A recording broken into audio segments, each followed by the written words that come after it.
Olá, irmãos e amigos e alunos da IBLN. Que bom que você está aí. Nós vamos começar a nossa aula, nossa quarta aula de atributos. E nós podemos começar orando, abençoando a sua vida, as nossas vidas e a nossa aula e logo mais os cultos. Isso é muito bom, faz bem para as nossas vidas. Vamos orar.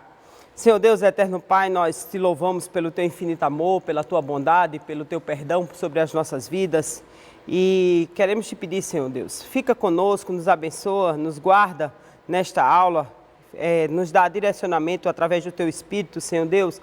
Toma as nossas mentes, toma as pessoas, Senhor Deus, que estão nos ouvindo aí nas suas casas, toma as nossas vidas aqui, Senhor Deus. Nos dá, Senhor Deus, entendimento daquilo que tu queres, Senhor Deus, que nós expliquemos e as pessoas entendam, Senhor, da melhor forma, Senhor Deus, para que elas possam, Senhor Deus, passar esse conteúdo, Senhor Deus, tão importante, Senhor Deus, os teus atributos, quem tu és, Senhor Deus, como tu se revela para nós, Senhor Deus. E hoje, Senhor Deus, um domingo tão abençoado e que tu possa, Senhor Deus, nos abençoar também, Senhor Deus. Com mais essa manhã, mais esse dia, Senhor Deus, que as tuas misericórdias se renovaram nas nossas vidas e também o teu favor, Senhor Deus, segue conosco, nos guardando e nos abençoando, abençoa os cultos e o teu povo espalhado sobre a face da terra, Senhor Deus. Guarda a tua igreja, guarda os teus pastores, guarda teus, Senhor Deus, os teus ministros, Senhor Deus, teus missionários, Senhor Deus. E, Senhor Deus, nos abençoa, Senhor Deus, com as tuas bênçãos vindas do céu, Senhor Deus, para o teu povo. E hoje, Senhor Deus, em especial, com esta aula, Senhor Deus. E queremos dizer, Senhor Deus, que somos pecadores, mas precisamos, Senhor Deus, das tuas misericórdias, com o teu perdão, Senhor Deus, sobre as nossas vidas. Fica conosco. Mais uma vez, Senhor Deus, dizemos que precisamos das tuas misericórdias sobre as nossas vidas. Nos abençoa, nos guarda, nos livra do mal. Em nome de Jesus. Amém. Nós estamos na nossa quarta aula e nós falamos sobre como Deus se revela. Falamos da divisão dos atributos, falamos também na aula passada dos atributos que Deus não comunica conosco, dos atributos incomunicáveis, que são os atributos exclusivos, né, do ser de Deus. Só Ele domina, só Ele governa esses atributos, Ele tem só para Ele, né? E é bom que seja assim, porque são os atributos do ser de Deus. E isso faz bem para o mundo, para o governo do mundo, para o próprio Deus dominando, né? Nós, quando estávamos estudando, nós vimos que faz bem para o mundo, porque realmente faz parte do próprio ser de Deus, né? Do domínio de Deus sobre o mundo. E agora nós vamos ver na aula de hoje os atributos, exatamente os atributos que Deus resolveu partilhar conosco. Alguns atributos, como eu já falei, né, e daqui a pouco a gente vai falar mais detidamente, alguns atributos, como na aula passada também falei, que alguns atributos nós não vamos falar aqui, vocês vão notar que vão estar faltando, né? Mas por quê? Porque durante o semestre eles vão ser detalhadamente estudados, né, no mês de setembro, outubro, novembro e alguns em dezembro. Eles vão ser, assim, esmiuçados, né? Vão ser estudados um por aula, né? Aqui eu estou falando mais para a gente ter uma noção, né, do ser de Deus. Aí eu estou fazendo uma introdução dos atributos, exatamente, para que a gente tenha uma noção de quem é Deus, quem é esse ser tão maravilhoso. E exatamente para deixar que os outros professores, eles falem esmiuçado desses atributos, né? E nós vamos ter, assim, aulas maravilhosas, né? Fiquem ligados, eles vão estar aqui a cada aula falando de um único atributo, né? Falando exatamente assim, bem detalhado, e nós vamos ter esse estudo bem detalhado, realmente, e vocês vão aproveitar bastante. Então, os atributos comunicáveis, né, de Deus, ou os atributos morais, nós já vimos várias, né, nós temos esses nomes, né, bem detalhados, nós vimos exatamente na aula 2, né, várias dessas classificações. Então, os atributos comunicáveis também são encontrados no ser humano, como nós falamos, né? Deus resolveu partilhar conosco, partilhar. Porém, só Deus possui no mais alto grau, né? Ou seja, num grau intangível. Nós não conseguimos atingir esse grau de perfeição, né? Esse grau, vamos dizer assim, de perfeito, de completo, né? Então, os atributos morais de Deus, eles mostram seu modo de agir impecável. Eles são impecáveis em Deus, não tem falha. Em Deus eles não têm falha. Em nós, né? Nós agimos, por exemplo, quando nós, um exemplo que eu vou dar aqui, bondade, né? A nossa bondade vem de Deus, né? Porque existe um texto na Bíblia que está lá no nosso querido Tiago, né? No livro de Tiago, que diz: toda boa dádiva, todo dom perfeito vem do Pai das luzes, né? Que é o próprio Deus. Então, o que tem de bom em nós vem dos céus, vem de Deus, vem da parte do trono de Deus. Então, quando as coisas boas chegam em nós, elas vêm de Deus. Então, em Deus tem tudo perfeito. Nós recebemos as coisas do próprio Deus. Então, exatamente isso que a gente quer dizer. Então, quando Deus comunica seus atributos conosco, quando Ele partilha seus atributos conosco, né, Ele comunica seus atributos conosco, ele faz exatamente isso. Ele vem do ser perfeito. Então, nele, né, nele está impecável, excelente, correto, né? Vem tudo perfeito. Nós não, nós aí, às vezes, né? A bondade da gente é mais ou menos, né? Da gente dar um jeitinho, né? Então, mais ou menos assim. Então, quando ele usa esses atributos comunicáveis, são as qualidades que tanto Deus quanto nós possuímos, né? A gente já falou isso. E algumas delas são, por exemplo, o amor, o conhecimento, a misericórdia, né? Então, em nós, a gente faz, porque Deus nos comunicou, né? Faz parte daquele pacote lá no Éden, quando Deus soprou nas narinas de Adão, né? Quando ele estava formando lá Adão, né? Ele soprou. E nesse pacote, quando ele soprou o Espírito, né? Ele soprou essas coisas, né? Ele partilhou alguns desses atributos, né? Soprou algumas coisas boas, e nessas coisas boas soprou o Espírito. E nesse Espírito deu vida, e dessas coisas, por exemplo, justiça, né? O homem tem esse senso, né? De justiça, o que é certo, o que é errado. Isso vem de Deus também. Então, tudo isso, mas em Deus é perfeito, né? E nós às vezes não fazemos tantas, né? Às vezes a gente titubeia, fica, será que é certo, será que é errado? Será que eu estou fazendo certo? Será que eu estou fazendo errado? Meu Deus, será que isso é bom, né? Eu fazer isso aqui é bom? Então, em nós, a gente encontra parâmetros, né? E às vezes a gente até se atrapalha com as coisas do mundo, né? O mundo muda tanto, né? Agora a sociedade, né, não é mais moderna, né? E aí já vem, agora a sociedade é líquida, né? Tudo muda muito rápido, né? Então os conceitos da sociedade, mas para nós não. Nós que conhecemos a Deus, os nossos princípios são imutáveis, porque Deus é imutável. Então nossos princípios, gente, preste atenção, o mundo pode estar um caos, nossos princípios são imutáveis, porque ele vem de um Deus que não muda, nosso Deus não muda. Pode o filósofo que quiser dizer que o mundo é líquido, que o mundo muda, o mundo pode virar gasoso. Nós temos os nossos princípios imutáveis. Deus não muda, nós vamos nos firmar na rocha eterna, na rocha que não se abala, que é Cristo, Deus e o Espírito Santo. São seres que não vão mudar. Pode acontecer o que acontecer, os princípios, os atributos, Deus não vai mudar, os atributos de Deus não vão mudar. Então as características de Deus não vão mudar, Ele é imutável, Deus não vai mudar, tá certo? Então, a lista de atributos comunicáveis de Deus é longa, muito longa, tá certo? Então Deus partilhou conosco muitos atributos infindos, né? Mas, por exemplo, nós vamos restringir um pouco, porque o tempo nosso é escasso, né? Então, por exemplo, o que é que nós não vamos estudar aqui e vamos estudar ao longo, deixamos para estudar ao longo do semestre. Nós deixamos para estudar ao longo do semestre, eu não podia ser egoísta, né? Não podia estudar tudo aqui com vocês na carreira, né? Nesse tempo frenético, né?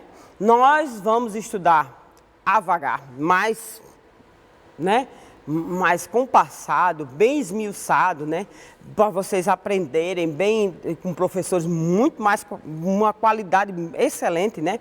Então, por exemplo, santidade, fidelidade, né? Bondade, paciência, graça, né? Misericórdia, amor e ira, né?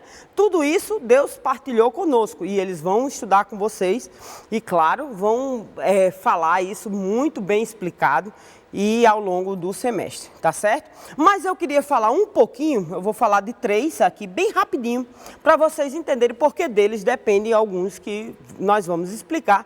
E eu preciso falar rapidinho, não vou entrar na seara deles, do que eles vão explicar.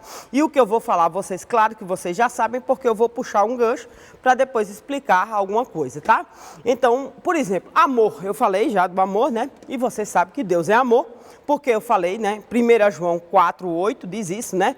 Quem não ama, não conhece a Deus, porque Deus é amor. Até falei na aula passada exatamente esse texto, né? O amor existe entre Pai, Filho e Espírito Santo. Nós falamos de um Deus triuno na aula passada, né? O Deus único é triuno, né? É limitado, né? É interessante, né, a gente falar que o Deus é limitado, mas o Deus é limitado pelo amor. O que une o Deus triuno é o amor, né? Por quê? Porque ele diz que Deus é amor, por isso esse é o gancho, tá? Então o que une, o que limita, né, o limite, né, o que une, que eu estou dizendo, o limite deles é o amor, o que une o triuno Deus, né? O Deus único, mas é um Deus triuno, é o amor, né? Porque ele diz em João 17:24, né? Pai, quero que me deste e estejam comigo onde eu estou. E vejam a minha glória, a glória que me deste, porque me amaste antes da criação do mundo. Então, o que une esses 3, né, que são um, mas eles são unidos, limitados, né? O limite deles, né, a união deles é o amor, tá? Então, de acordo com a Bíblia, as pessoas devem experimentar o amor de Deus. Por quê? Porque o Deus triuno experimenta o amor e nós devemos experimentar o amor que eles experimentam, tá certo? Então, nossa fé, aí é o gancho, nossa fé em Deus é amor e nos obriga a amar as outras pessoas incondicionalmente. Então, o Deus que ama incondicional e ama e é unido pelo amor, que une a Trindade, é o amor, nos obriga a amar incondicionalmente. Tá certo? Então, guardem essa informação que a gente vai precisar dela já já. Então, o nosso Deus é espírito. Aí você vai dizer, nossa, mas isso a gente não viu na aula passada, isso aí não é uma característica que ele não partilhou conosco. Aí você vai ver por que eu estou trazendo isso aqui. Exatamente porque surgiu uma dúvida. E Jesus não foi homem, né? Aí eu vou trazer aqui, né? Jesus diz nas Escrituras, em João 4:24, Deus é Espírito e é necessário que seus adoradores o adorem em Espírito e em verdade. Como um ser espiritual, a existência de Deus não depende dele ter um corpo. Não é? Verdade. A gente viu isso na aula passada. Ele não partilhou isso conosco. Realmente, Deus é incorpóreo. Isso é verdade. Exceto pela pessoa de Jesus. Por isso que eu estou trazendo isso aqui. Porque Jesus, ele teve um corpo, né? Então, Jesus Cristo, a essência espiritual de Deus, nunca foi percebida a olhos, né? Ninguém viu a Deus. Realmente, isso aí ele é incorpóreo. Mas Jesus Cristo, ele teve espírito, mas teve corpo. Então, é exatamente isso. Quando Êxodo 33:20, e acrescentou, você não poderá ver a minha face, porque ninguém poderá ver-me. E continuou vivo, né? Êxodo 33:20, né? Isso aí. 1 Timóteo 6:16. O único que é imortal e habita em luz inacessível, a quem ninguém viu, nem pode ver, a ele seja a honra e o poder para sempre. Amém. Então, realmente, o Deus Pai, ninguém nunca o viu. Mas o Filho, foi espírito, mas se encarnou em forma de gente e virou como a mim e a você, né? Virou de pessoa, gente. Então, por isso que eu trouxe para tirar uma dúvida que foi surgida. E aí sim, a Bíblia ensina que fomos criados à imagem e semelhança de Deus. Verdade, plena e absoluta. Como seres humanos que refletem a natureza de Deus, também possuímos espírito. Meu espírito comunga com o espírito de Deus. A natureza, né? Então, como a Bíblia nos ensina, fomos criados à imagem e semelhança de Deus. Como seres humanos que refletem a natureza de Deus, também possuímos espírito. Tá certo? Como Jesus, quando veio à Terra, também possui espírito. Tá certo? Embora não seja de natureza divina. Eu não sou divino, né? Meu espírito, ele se comunica com o espírito de Deus. Nosso espírito é capaz de orar, como Deus, com o Deus soberano, se comunica, e comungar com o Espírito Santo de Deus. Tá certo? Beleza? Nossa fé em Deus é um espírito como nos dá uma apreciação mais profunda da nossa própria natureza espiritual. Jó 32:8. Mas é o espírito dentro do homem que lhe dá entendimento, o sopro do Todo-Poderoso. Tá certo? Provérbios 20:27 diz: o espírito do homem é a lâmpada do Senhor e a vasculha cada parte do seu corpo. Tá certo? Então, o meu espírito, ele faz comungar com o Espírito Santo de Deus. E nós fazemos uma união, né? Que meu espírito fala com o Espírito Santo de Deus. E quando eu recebo Cristo como Salvador, né? Nós nos comunicamos plenamente. Veja só, Romanos 8:16. O próprio Espírito testemunha ao nosso espírito que somos filhos de Deus. Quando eu recebo a Cristo, é exatamente isso que acontece. O próprio Espírito testemunha ao Espírito que somos filhos de Deus. 1 Coríntios 6:17. Mas aquele que se une ao Senhor é um Espírito com Ele.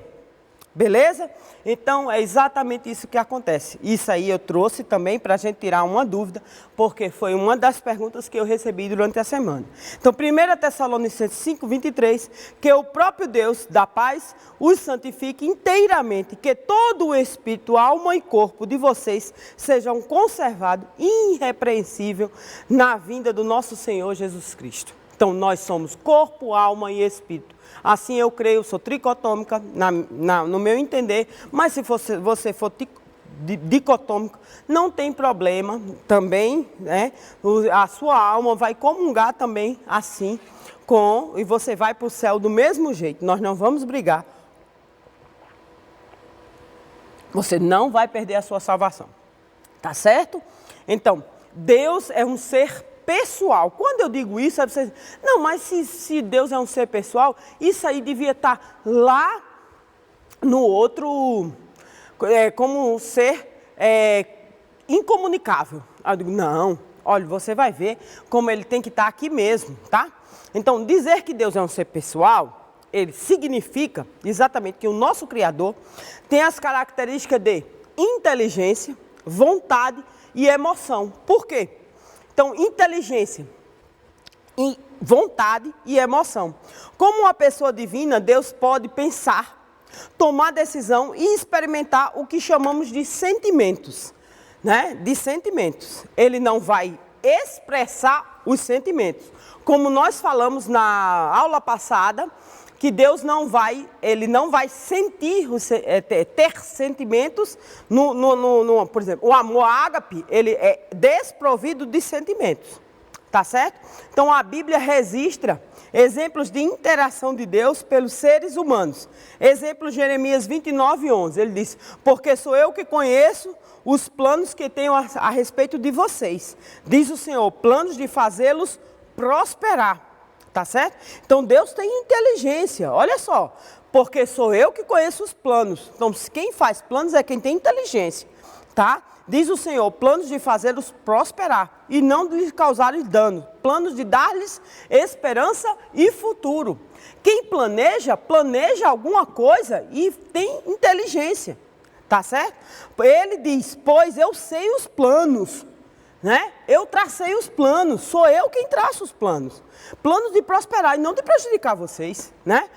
Eu tenho os planos, sou eu quem tem os planos, eu tracei os planos, tá certo? Então um Deus pessoal também pode formar relacionamentos. Então veja só, os sentimentos que aí eu estou dizendo são no sentido de ter relacionamentos, uma habilidade não encontrada vamos dizer, deuses, entre aspas, de outras religiões, né? De pessoas que professam outras religiões, de outros deuses, né?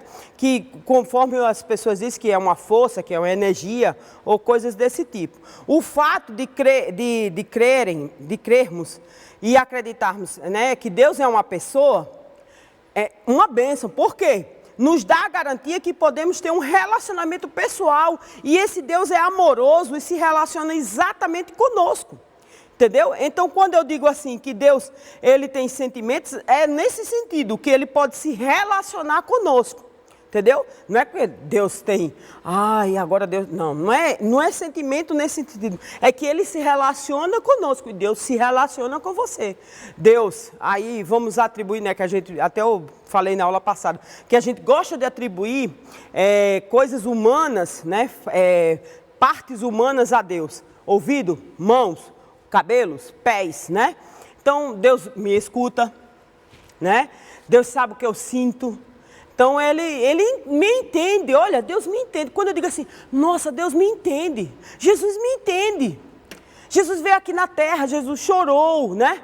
Então, Jesus sabe quando eu estou sofrendo. Isso é relacionamento, gente.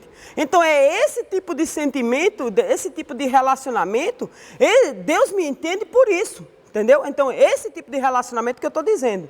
Vocês entenderam onde é que entra o relacionamento, o sentimento que nós estamos falando?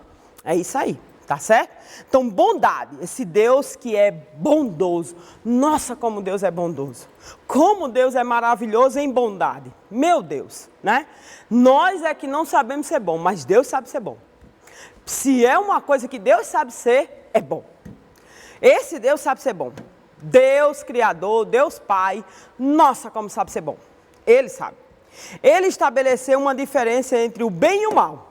Logo ele sabe estabelecer essa diferença plenamente, né? Acima de toda a criação, Deus é o juiz e ele faz logo uma diferença entre juiz moral e supremo, e é a única pessoa que claramente distingue o que é certo e errado. Quando eu comecei a aula, o exemplo que eu usei foi exatamente da bondade. E eu trouxe exatamente esse exemplo. Deus sabe o que é bom e o que é mal. E Ele sabe o que é certo e o que é errado. E na bondade é exatamente isso aqui. E Deus é a única pessoa, quando eu falei, é exatamente isso. Em Deus tudo é perfeito. E Ele sabe o que é certo e errado. E a gente às vezes fica titubeando. Meu Deus, será que eu estou certo? Será que eu estou errado? O que eu estou fazendo? O mundo está dizendo isso. Mas a Bíblia fala isso e eu estou fazendo certo, né? Por exemplo, uma coisa que a gente hoje em dia fica... Às vezes, eu tenho uma filha, né? E às vezes a gente fica assim, meu Deus, estou fazendo certo? Será que isso é certo? E a gente fica muito em dúvida, né? E Deus sabe o que faz. A gente que fica em dúvida. Porque o mundo hoje em dia bota muita dúvida na cabeça da gente. Então qual é o manual que a gente tem que seguir? A Bíblia. Porque a gente tem que seguir o manual de Deus. É lá que tem a coisa boa. É lá. O mundo pode estar dizendo muita coisa. Mas é Deus que a gente tem que seguir. Porque é lá que Ele está dizendo que é o que é certo e o que é errado. Entendeu? O que realmente, né, está certo ou está errado, está na Bíblia. A bondade de Deus estabelece a justiça. Isso é que a gente tem que entender. A bondade de Deus vai estabelecer a justiça. Isso é que a gente tem que entender. Quando Deus diz que é bom, aí já se estabelece a justiça. E com a justiça vem o que é certo. Vem o que é certo. Creia, meu irmão. Quando Deus diz que é bom, se estabelece a justiça e vem a bondade. Então a sua justiça nutre a nossa esperança. Olha um carrossel de coisas. Deus estabelece a bondade. Deus diz o que é, Deus estabelece a bondade. Com a bondade vem a justiça. Com a justiça nutre a nossa esperança. Esse é o nosso Deus. Podemos saber o que é bom extraindo o caráter moral de Jesus Cristo. Jesus Cristo estabeleceu tudo o que era bom. Ele botou os parâmetros do que era bom. Ele estabeleceu os parâmetros da bondade. Jesus estabeleceu os parâmetros da bondade. O fato de acreditarmos que Deus é bom nos dá esperança. Nos renova a esperança. Estabelece novas esperanças. De que não importa quais sejam os nossos sofrimentos, os atuais e os que já passaram, a justiça de Deus vai prevalecer.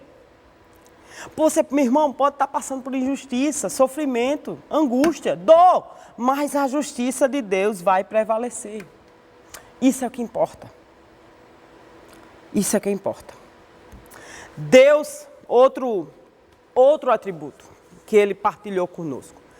Deus é um Deus piedoso. Piedoso. Essa palavra quase a gente não ouve, caiu, eu acho que até caiu em desuso hoje em dia. Ah, fulano é piedoso. Meu irmão, disser assim, a pessoa olha assim e faz, oh, fulano é bobo. Fulano é um besta. Piedoso? Que é isso, né? Até, fulano é piegas, não? Usa essa palavra, até associa, que não tem nada a ver, né? Uma com a outra.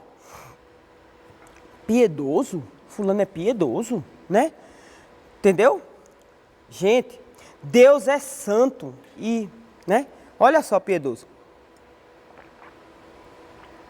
E Deus é santo em natureza e caráter. Piedoso é isso. A santidade de Deus não se refere apenas à sua natureza de separação. Olha só. Antigamente, santidade, você falava muito pouco, você falava em ser piedoso. Né? Eu tenho até um livro, um dia desse, eu comprei, piedade. E é isso que se fala. Então veja só, não é só você ser separado. Essa questão de ser separado é a obrigação sua. Tá certo? Você não se faz do reino de Deus por ser igual ao mundo. Você se faz do reino de Deus por ser separado. E por ser acima e ou além de tudo isso, o que existe, mas também a sua perfeição moral. Então, piedade, quer dizer, né, essa santidade de Deus se refere à perfeição moral. Tá certo? Na Bíblia, Deus é chamado de Santíssimo. Né? Deus habita no alto e sublime trono. Então, Deus se faz essa referência, né, santíssimo para ele, santíssimo. Salmo 71, 22. E eu te louvarei com a lira, por tua fidelidade, ó meu Deus. Cantarei louvores a ti com harpa, ó Santo de Israel. Isaías 1,4 diz assim, ah, nação pecadora, povo carregado de iniquidade, raça de malfeitores, filhos dados à corrupção. Abominaram o Senhor, desprezaram o Santo de Israel e o rejeitaram. Olha só, a santidade de Deus é manifestada em Jesus Cristo. Jesus Cristo veio à terra mostrar como eu podia ser santo, como eu podia ser santo, como eu podia ser santo. Ele veio mostrar como eu podia ser separado, mas como eu podia exercer também essa perfeição moral. Quando Jesus começa aquele maravilhoso discurso do Sermão da Montanha, né? Quando ele começa aquele Sermão da Montanha, quando ele diz assim, ó, eu tenho um reino, e meu reino ele se performa, né? Essa palavra bonita, né? Acho bonita essa palavra. Performa, ele se faz assim. Olha, se você quiser ver meu reino, ele se faz assim. Aí ele começa, né? Aí você faz uma diferença. O cidadão do meu reino, ele começa porque as bem-aventuranças, né? Porque o pessoal confunde. O Sermão da Montanha, ele vai do capítulo 5 ao 7. Mas as bem-aventuranças, que são 9, né? Que são 9, está lá no capítulo 5. Ela é o quê? A relação do povo, dos súditos, do reino, que são 9, com o rei do reino.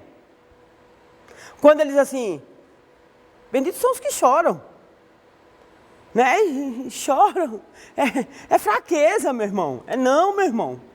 É coragem chorar. Você está entendendo? E assim vai. Então ele está dizendo aqui, né? Jesus está dizendo assim, ó. Exatamente isso, ó. Deus nos chama para buscar a santidade, separando-nos do pecado e amadurecendo-nos na santificação. Porque a santificação é todo dia eu me avalio. Todo dia eu me avalio como fui hoje. Eu posso ser melhor amanhã? E amanhã, depois de amanhã, eu posso ser melhor? E hoje, como fui? Amanhã eu posso ser melhor. Eu não quero praticar amanhã o pecado de hoje. Eu tenho que vencer. Entendeu? Então, eu tenho para isso. Aí vem um outro atributo que Deus resolveu partilhar conosco. Olha só como Deus é sábio. O que Ele resolveu partilhar conosco, né?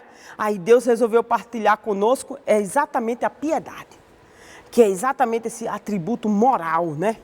E aí Ele vem partilhando conosco, ó, a verdade, o atributo da verdade, da sinceridade. Isso é fácil, ser sincero, ser verdadeiro? É verdade? É verdade que a gente precisa ser verdadeiro, né? Aí Deus é verdadeiro, né? Seu personagem, né? Ou seu ser, né? Porque Deus não é personagem, Deus é ser, né? Ele disse que eu sou hoje, fui ontem, vou ser amanhã, né? É autêntico, ele é confiável. Ele diz, diga que eu sou, hoje, fui ontem, eu sou ontem, eu sou hoje e eu sou amanhã. Jesus disse que Ele é o caminho, a verdade e a vida. E Ele vai continuar sendo. Ele foi naquele dia que Ele disse, Ele é hoje, vai ser amanhã. Ele diz em Deuteronômio 32:4, Ele é a rocha, as suas obras são perfeitas e todos os seus caminhos são justos. Deus é fiel e não comete erros, justo e reto Ele é. João 17:17, santifica-os na verdade, a tua palavra é a verdade. João 18, de 37 a 38, ele diz assim, então você é rei, disse Pilatos. Jesus disse, tu dizes que eu sou rei. De fato, por esta razão nasci e para isto vim ao mundo, para testemunhar da verdade. Todos os que são da verdade me ouvem. Todos que são da verdade me ouvem. Quem é verdade? Que é verdade? Perguntou Pilatos. E ele disse isso e saiu novamente para onde estavam os judeus e disse, não acho nele motivo algum de acusação. Então Jesus era a verdade. Tá certo? Isso é uma técnica de interrogação. E Pilatos disse, não acho nenhum motivo. Né? Ele está falando a verdade. Visto que a verdade é importante para Deus, deveria ser importante para nós. Né? Então, porque Ele resolveu partilhar conosco, então a verdade tem que ser importante para nós. Na esperança de crescer no caráter de Deus, nós nos esforçamos para afastar a nossa vida toda da falsidade, dos obstáculos em relação à verdade. Nós precisamos ser verdadeiros. Aspiramos viver com integridade, assim como Cristo viveu, na integridade. Prometemos falar a verdade em amor, e assim devemos viver. Nossa crença de que Deus é a verdade nos dá o valor significativo do Deus pessoal, dessa relação do Deus pessoal, que nós devemos ter com Ele, né? Pois Deus é amor. E Deus, se Deus nos ama, por isso que eu disse, guarda esse gancho. Deus é amor. E se Deus nos ama, nós temos que falar a verdade, porque Deus nos ama. E nós devemos viver em amor. Por quê? Porque nós temos um relacionamento com Ele. Agora nós vamos trazer todos os atributos com relação a isso. Né? A verdade é um atributo divino, porque nele se encontra a perfeição da verdade. Ele disse, eu sou a verdade e a vida. Lembra que no primeiro atributo que nós falamos, nos incomunicáveis, a gente estudou a vida? Porque é verdade. A vida vem de Deus. E a verdade vem de Deus. Pois, com frequência, os homens erram nos seus testemunhos, né? Nos seus testemunhos de vida, porque não conseguem, muitas vezes, permanecer na verdade. Não prestam simplesmente muitas vezes estão equivocados nas suas histórias, a respeito dos fatos, ou então de pura incapacidade fracassam nas promessas que fazem, ou não são honestos naquilo que dizem, nas suas intenções, tem algumas intenções que não são verdadeiramente, não são cumpridas, ou não são verdadeiras, né? Mas a onisciência de Deus impede que eles cheguem a cometer qualquer equívoco. Deus não comete equívoco, tá? A sua onipotência é imutável. Assegura o cumprimento das suas intenções. Deus não vai errar. Deus não vai falhar. Deus não vai mentir. Salmo 119, 142. A tua justiça é eterna e a tua lei é a verdade. João 8, 26. Tenho muitas coisas para dizer e julgar a respeito de vocês, pois aquele que me ouviu merece confiança. E digo ao mundo, aquilo que deve ouvir, ouça. Romanos 4, 3, 4, aliás. De maneira nenhuma seja Deus verdadeiro e todo homem mentiroso. Como está escrito, de modo que são justas as tuas palavras e prevalece quando julgas. Tito 1:2. Fé é conhecimento que se fundamentam na esperança da vida eterna, a qual o Deus que não mente prometeu antes dos tempos eternos. Números 23:19. O célere, né? Deus não é homem para que minta, nem filho do homem para que se arrependa. Acaso ele fala e deixa de agir? Acaso promete e deixa de cumprir? Ao exercê-la com a criatura, a verdade de Deus é conhecida como veracidade e fidelidade. Veracidade é a declaração de Deus, faz respeito às coisas conforme elas são e se relacionam com o que ele revelou de si mesmo. A veracidade fundamenta-se na onisciência de Deus. Outro atributo que Deus resolveu partilhar conosco é sabedoria ou ser sensato, sensatez. Deus é sábio, né? A gente até falou nisso um pouquinho antes, né? E essa sensatez, essa sabedoria de Deus, tem um verso, né, que fala isso, né, em Romanos 11:33, né? Ó profundidade da riqueza, da sabedoria e do conhecimento de Deus. Quão insondáveis são os teus juízos e quão inescrutáveis os teus caminhos. Quem é que vai sondar os caminhos de Deus? Ninguém, né? Como é que a gente vai medir a sabedoria, né? Sondar, né? A profundidade da riqueza, da sabedoria de Deus, né? A criação manifesta a sabedoria de Deus, o conhecimento de Deus, né? Com uma infinita sabedoria, Deus criou o universo. Você vê como, né? Tudo sai perfeito, né? As constelações, o movimento, né? Rotação, translação, né? Esse mistério, né? Que é o mar, né? Indo, voltando, né? O dia, a noite, né? Você não apertou nenhum botão, não disparou nenhum raio para que nada disso funcionasse. Ele funciona tudo sozinho, né? Que sabedoria maravilhosa. Seu corpo, basta você olhar seu corpo, né? O funcionamento do seu corpo é perfeito. Buscamos a sabedoria de Deus em nossa própria vida. Basta estudar seu corpo. Uma célula defeituosa dá problema. Uma única célula. A Escritura nos lembra, se algum de vocês tem alta sabedoria, peça a Deus. Se você tem falta de sabedoria, também peça a Deus. Se você tem muita sabedoria, ela vem de Deus. Tenha certeza, né? Se alguém de vocês tem falta, peça a Deus, né? Que dá a qualquer um livremente, basta pedir. Nossa crença de Deus, de que Deus é sábio, nos dá o desejo crescente, né? De que Deus nos determina o bem, né? Do bem, e que também, infelizmente, né? Alguma coisa de mal acontece por aí, né? Também significa, né? Sabedoria também significa que Deus é infinitamente sábio, de modo que Ele próprio é a fonte da sabedoria. Deus é a fonte de toda a sabedoria. O profeta Daniel entendeu isso plenamente, em Daniel 2:20, quando ele disse: Louvado seja o nome de Deus para todo sempre. A sabedoria e o poder a ele pertencem. Jó 12:13 diz: Deus é quem tem sabedoria e poder. A ele pertence o conselho e o entendimento.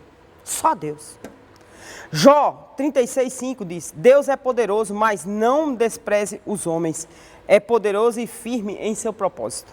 Deus diz, o homem diz também isso, né?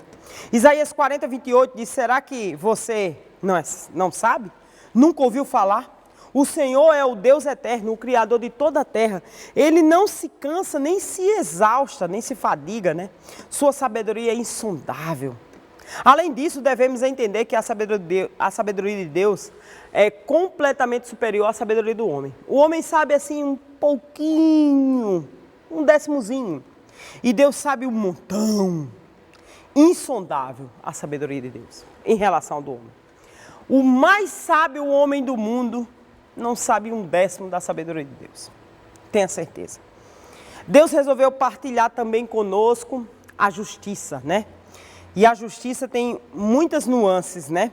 Significa que Deus é plenamente justo e perfeitamente reto, né? Como nós estávamos falando no início, né? Deus sabe o que faz.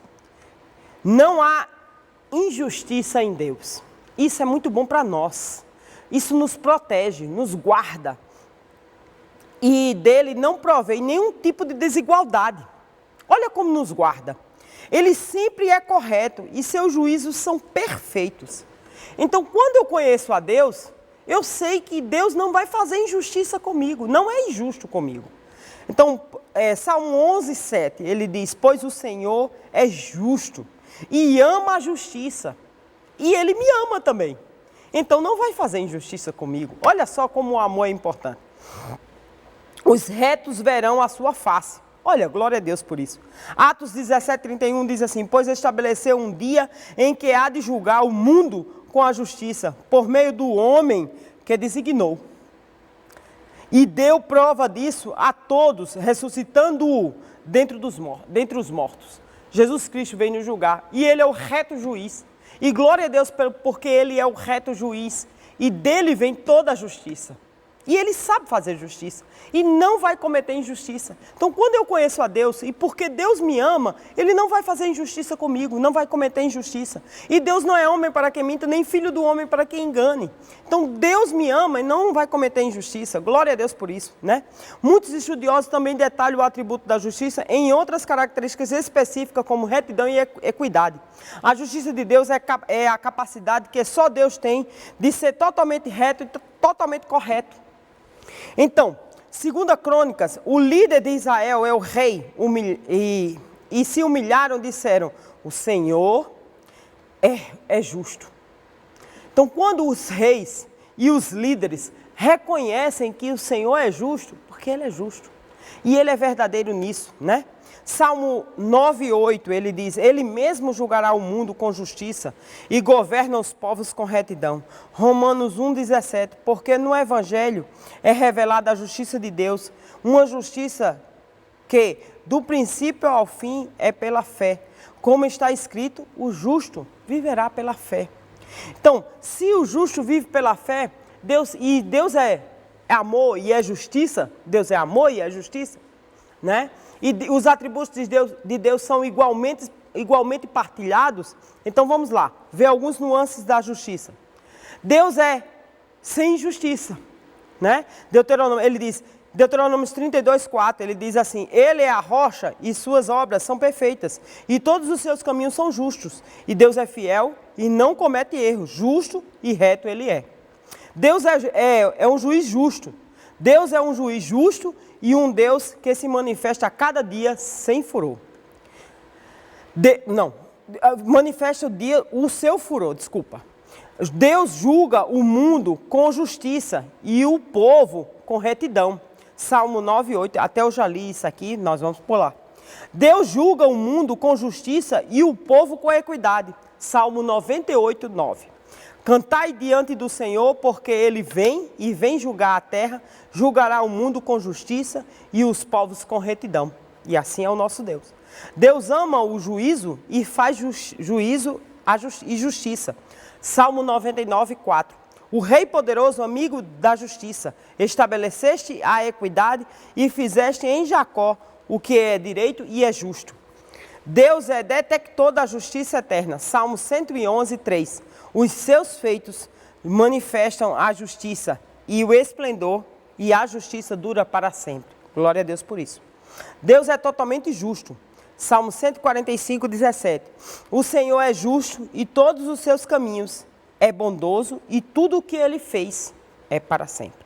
Deus é justo e o Salvador, não há outro além de mim, né? Como diz Isaías 45, 2. Declaram o que deve ser feito, apresente-se provas, que ele juntamente se aconselhe, que há muito a predizer, isto que declara desde o passado distante. Não fui eu o Senhor, e não há outro Deus além de mim, um Deus justo e salvador, não há outro além de mim, não há outro Deus além de nosso Deus. Deus fez seu julgamento segundo a verdade. Deus é verdade, então ele fez um julgamento segundo a verdade. Romanos 2:2. Sabemos que o juízo de Deus contra os que praticam tais coisas é conforme a verdade. Então Deus não mente, Deus é a verdade e faz um julgamento justo. Deus, pela justiça, condena todo o pecado com a morte. Infelizmente, né? Romanos 6:23. Pois o salário do pecado é a morte, mas o dom gratuito de Deus é a vida eterna em Cristo Jesus. Então, meu irmão, a solução é Cristo Jesus. Corra para Cristo Jesus, que Jesus tem vida e vida em abundância.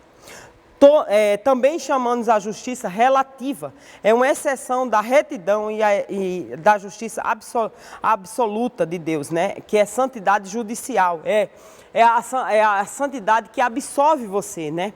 É a santidade que está em Cristo Jesus, né? A retidão é a fonte da santidade de Deus. Então, Deus, a santidade que está em Cristo Jesus. Você corre para Cristo Jesus e Jesus te absolve. E nele você encontra o quê? A absolvição, né? A justiça é demonstrada na sua santidade. A justiça de Deus pode ser retributiva e remunerativa. Beleza? A justiça retributiva se divide em punitiva e corretiva. Então, a justiça retributiva, ela se divide em duas: punitiva e corretiva. A justiça punitiva, vamos falar dela, é aquela a qual Deus pune os pecadores pelas transgressões à lei. Por exemplo, Daniel 9:9. O Senhor nosso Deus é misericordioso e perdoador, apesar de termos sido rebeldes. Então, quando você é rebelde, Deus geralmente vem com uma punição, né? Aí você pode ler até o 14, é um texto longo, né? Está lá em Daniel, e Deus vem com a punição, né? Essa justiça é uma justiça que ele, infelizmente, quando você é rebelde, Deus vem com a punição, tá certo? Quando o povo de Israel, por exemplo, um caso que Deus puniu, né? Deus disse a Moisés: Moisés, toca na rocha. Moisés ficou, ele estava estressado, vamos dizer assim, né? E ele bateu com força, né? Moisés sofreu uma punição. Porque não existia, aos meus olhos, né, talvez aos seus também, não existia uma pessoa que merecia mais entrar na terra prometida do que Moisés. E Deus olhou, Deus falou com Moisés, olhou, né? Eu ia dizer olhou, né? Deus falou com Moisés: Moisés, você não vai entrar na terra prometida, porque você foi agressivo com a rocha, né? Você bateu com a rocha, você me desobedeceu, Moisés. E ele olhou a terra prometida e não entrou, gente. Não entrou. Ele recebeu uma punição. Certo? Isso é a justiça, né? Então, dentro da justiça punitiva, existe dentro da justiça retributiva, né? Existe a justiça punitiva e a corretiva. Aí vamos falar um pouquinho da justiça corretiva, né? É aquela qual Deus pune, mas corrigindo, né? Vamos ver o texto, Hebreus 12, 6 e 7, né? Pois o Senhor disciplina a quem ama, tá? Deus disciplina quem ama e castiga todos aqueles que aceitam como filho, né? Então, se você é filho, você recebe uma repreensão do Senhor, é porque Ele te ama, né? Então, aqueles que não são filhos, Deus pune com um juízo severo. Aí já é mais, né? Aí já fazer como minha mãe, ó. Ó, quando eu fazia uma coisa errada na rua, a mãe olhava pra mim assim, né? Minha mãe fazia, ó. Quando tu chegar em casa, ó, vou te pegar. Minha mãe fazia assim. Eu ia pra casa, meu amigo, eu ia pra casa só a misericórdia. Ia dizer, né? Porque assim, né? Criança não... Mas eu ia pra casa só a misericórdia do Senhor, né? Então, terrível coisa é cair na mão do nosso Deus vivo. Terrível coisa é cair na mão desse Deus vivo, né? A justiça remunerativa é aquela que Deus recompensa as suas bênçãos, né? Aos homens pela obediência à lei, né? Pela obediência. Hebreus 6:10. Né? Deus não é injusto, Ele não se esquecerá do trabalho de vocês e do amor que demonstraram por Ele, pois ajuda aos santos e continuarão a ajudar. Então Deus é esse também que não esquece quando você é obediente, quando você cumpre, né? 2 João 8, tenhas cuidado também para que vocês não destruam o fruto do vosso trabalho.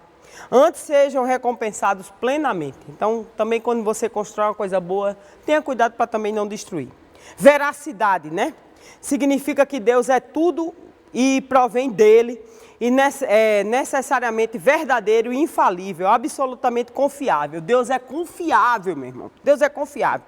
Hebreus 10:23, né? Pegue-nos com firmeza a esperança que professam, pois aquele que prometeu é fiel. Se Deus prometeu uma coisa a você, meu irmão, Ele é fiel, pode durar, igual a Abraão, né? Abraão, ele prometeu um filho, espera, 25, 30, 40, ele vai cumprir. De modo que Ele é o próprio Deus verdadeiro. João 17:3, até a gente já leu.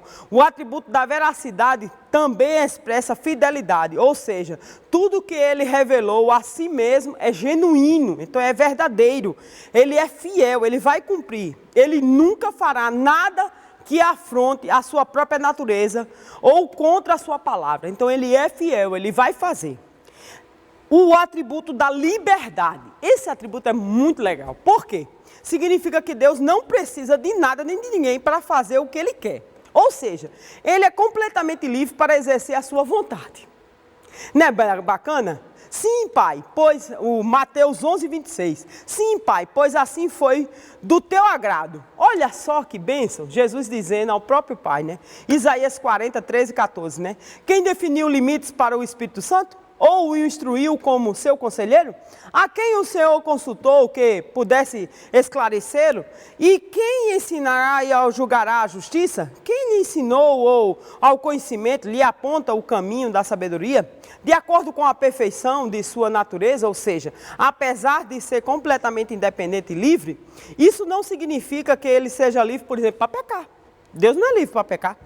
Né? Porque lembra dos atributos lá? Deus não vai fazer nada que vá de encontro ao seu próprio ser.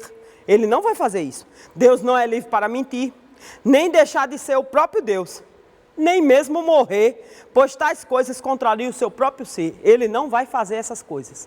Ele não vai fazer o que é mal, o que é contra o seu próprio ser. Ele não vai fazer isso. O atributo da paz, né? Quando Jesus foi embora, a última coisa que Jesus disse, eu vos dou a minha paz eu vos dou. Não a dou como o mundo a dá, né?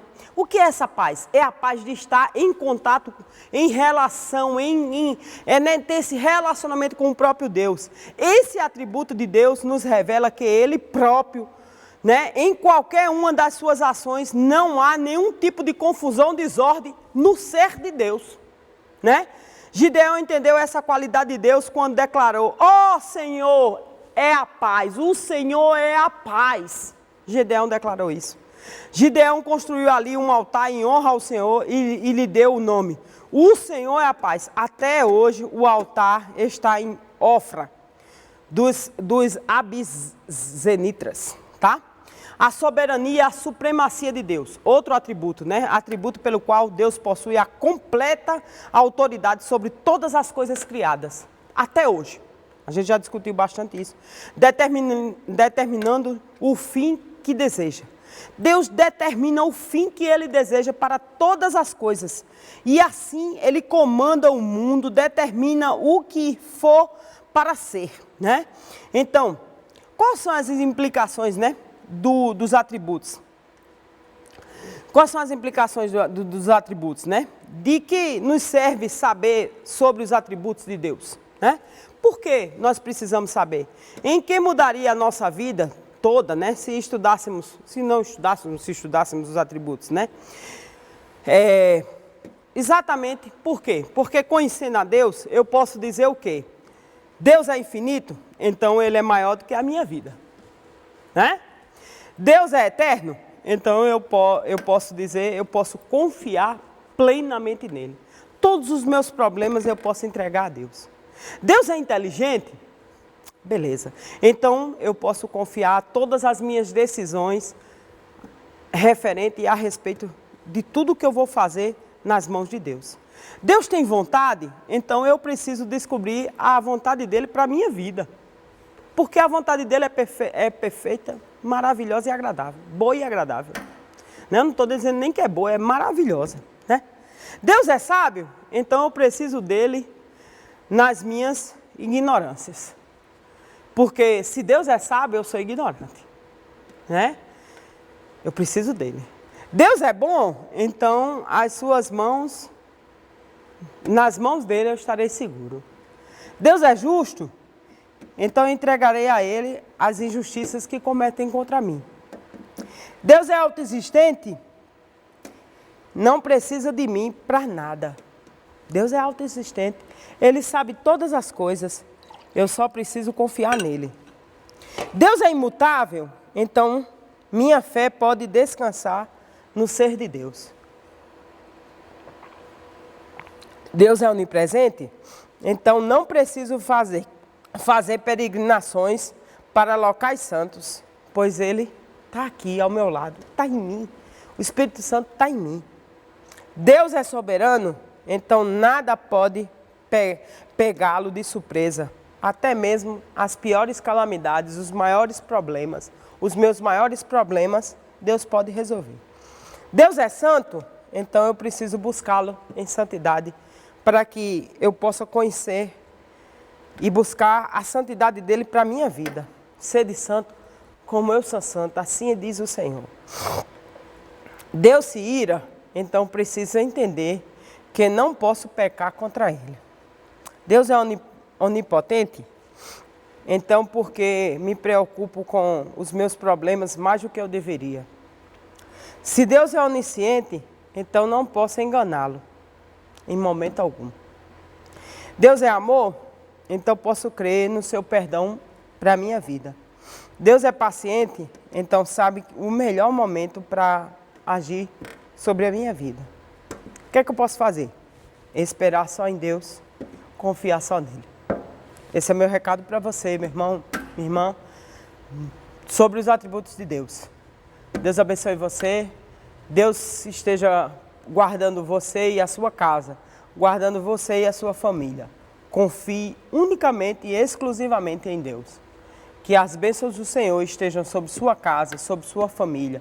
Vamos orar para terminar nossa aula. Eterno, maravilhoso Deus, nós te pedimos, fica conosco, nos abençoa, nos guarda, nos livra do mal. E, Senhor Deus, nos abençoa, Senhor Deus, com tantos atributos maravilhosos. Tu és, Senhor, sobre todas as coisas, acima de todas as coisas. Só em Ti devemos confiar. Só em Ti, Senhor Deus. Nos abençoa nessa semana, Senhor Deus, logo mais nos cultos. E fica conosco. Nos perdoa os nossos pecados. Em nome de Jesus. Amém.